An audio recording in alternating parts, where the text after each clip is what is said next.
Hi అండి. ఈరోజు నేను సంవత్సరమంతం నిలవ ఉండే మాగాయి పచ్చడి ఎలా చేసుకోవాలో చూపిస్తున్నాను. ముందుగా మామిడికాయలు మంచిగా మనం కడుక్కోవాలి. తర్వాత పీల్ తీసుకోవాలండి. కాయలన్నీ పీల్ తీసుకున్న తర్వాత టెంకి లేకుండా బారుగా ముక్కలు కట్ చేసుకున్నాను. ఈ కట్ చేసుకున్న ముక్కల్లో ఫస్ట్ పసుపు కలుపుకుంటున్నాను.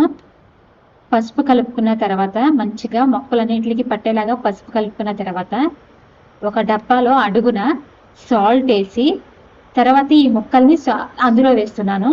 తర్వాత ముక్కల పైన కూడా సాల్ట్ జల్లుతున్నాను. ఇలా అన్నీ చేశారండి.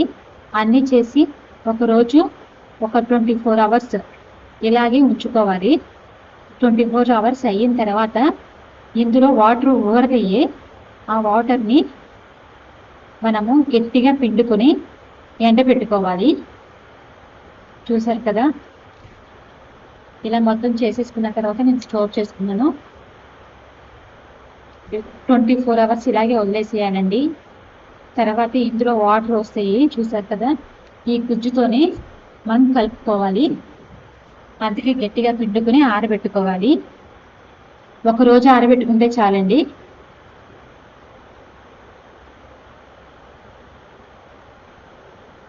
మీరు మా వీడియోస్ చూస్తున్నారు కానీ సబ్స్క్రైబ్ చేసుకోవట్లేదు. ప్లీజ్ సబ్స్క్రైబ్ చేసుకోండి. చూసారు కదా, నేను అన్ని ముక్కలు ఇలా ఆరబెట్టేసుకున్నాను. ఆరబెట్టేసుకుని ఈ ఒక్కరోజు మొత్తం ఎండనిస్తున్నానండి. చూసారు కదా, ఈవినింగ్కి ఎలా ఎండిపోయినాయో. ఒకరోజు చాలు.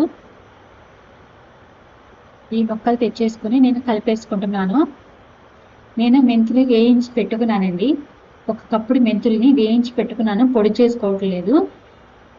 ఒక 1/2 కేజీ ఆవాలు, 1/2 కేజీ ఈ వెల్లుల్లిపాయలు నేను కొంచెం కచ్చాపిచ్చాగా నూరుకున్నాను. 1.5 కేజీన్నర కారము.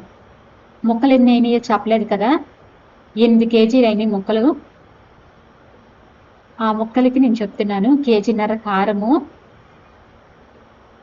1/2 కేజీ ఆవాలు, 1/2 కేజీ వెల్లుల్లిపాయలు దంచుకోవాలండి కచ్చాపిచ్చా.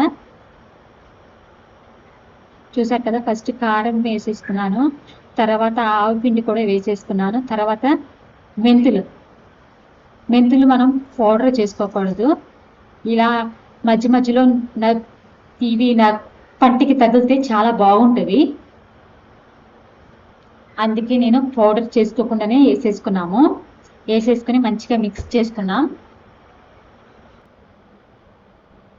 ఇలా కలుపుకున్న తర్వాత ఉన్న పులుసు కూడా ఇందులోనే వేసేసుకోవాలండి. వేసేసుకుని మంచిగా కలుపుకుందాము. ఎక్కడ ఏ ఉండలు లేకుండా చక్కగా కలిపేసుకుందాము.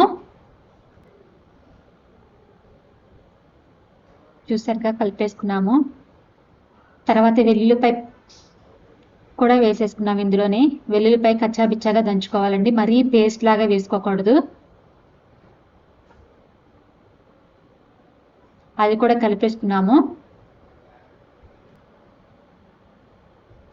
అది కూడా కలిపేసుకున్న తర్వాత కొంచెం సాల్ట్ వేస్తున్నాము. ఇందులో ఆల్రెడీ ఊరబెట్టేటప్పుడు మేము 2 కేజీలు సాల్ట్ వేసాము. ఊరబెట్టేటప్పుడు ముక్కల్లో గల్లులుప్పుని కచ్చాపిచ్చాగా దంచుకుని వేసుకున్నాము. ఈ సాల్ట్ని కూడా కలిపేసుకున్న తర్వాత మన ఎండి ముక్కలు ఉన్నాయి కదా, మామిడికాయ ముక్కలన్నీ పట్టేలాగా ఈ గుజ్జు గట్టిగా కలుపుకోవాలండి. అలాగే మా ఛానల్ని మీరు సబ్స్క్రైబ్ చేసుకోండి.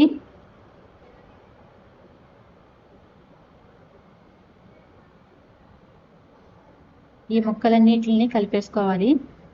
ఆ ముక్కలు గుజ్జు అంత పట్టే వరకు కలుపుకోవాలి.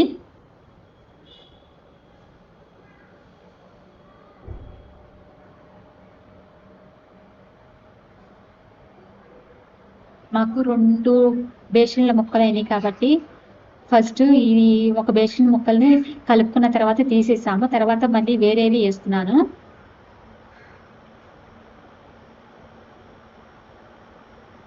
తర్వాత మొత్తం కలిపి మిక్స్ చేయాలండి. ఫస్ట్ మిక్స్ చేసింది కూడా వేసేసుకుని